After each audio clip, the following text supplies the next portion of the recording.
Bonjour et bienvenue dans cette nouvelle vidéo. Cela fait maintenant 4 ans que je suis sur YouTube et à faire de nombreuses vidéos sur FNAF, mais très peu de théories.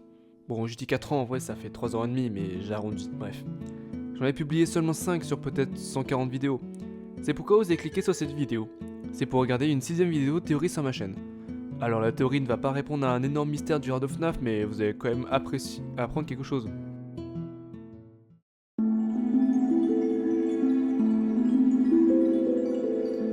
Bon alors, je sens que derrière vos écrans, il y a quelqu'un qui s'est forcément dit « Bah fais les animatroniques du 1 ». Alors déjà, je t'invite, et j'invite tout le monde d'ailleurs, à aller visionner mes vidéos sur l'histoire de FNAF pour savoir quand se passe un opus. Et ensuite, non, ce ne sont pas les animatroniques du 1. Pour remettre dans le contexte, FNAF 1 se passe en 1992, j'ai assez débattu dessus pour vous prouver que c'est le cas. Ensuite, FNAF 2 se passe en 1987, ça se voit sur le chèque de fin de jeu. Mais alors, qui sont les animatroniques visibles lors des nuits de FNAF 2 ? Eh bien, tout bêtement, reprenez le dernier opus avant FNAF 2 et vous aurez votre réponse.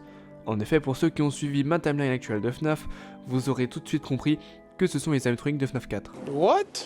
Là, vous allez me dire qu'il n'y a pas de ressemblance avec les animatroniques du 2.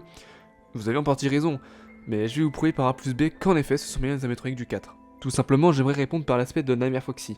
Ce dernier ressemble vachement à Wizard Foxy.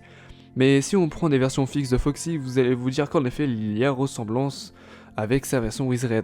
Oui, mais je vais vous montrer une forme fixe de Nightmare Foxy.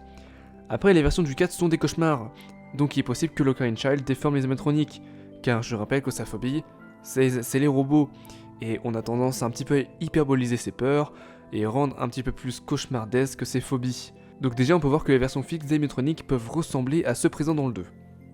Après, nous avons aussi une autre preuve que les animatroniques Wizard sont ceux dans FNAF 4, tout simplement en regardant un easter egg présent dans FNAF 4. Back in the house.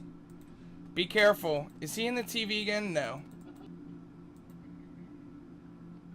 Fredbear and Friends 1983. Fredbear Foxy. Bonnie. Chica with the cupcake. Freddy singing in 1983. Fredbear and Friends 1983. À un moment, lors des mini-jeux post-nuit, vous pourrez avoir un easter egg qui va se lancer sur la télé du salon des mini-jeux. Sur cette télé va se diffuser un spot de pub visant à aller au Fredbear Family Diner. Et sur ce spot de pub, nous pouvons voir les animatroniques de FNAF 1. Du moins, ça y ressemble. Mais ce qui est bizarre, c'est que FNAF 4 se passe en 1983. On peut le voir sur le spot de pub, du moins les événements de FNAF 4 se passent en 1983.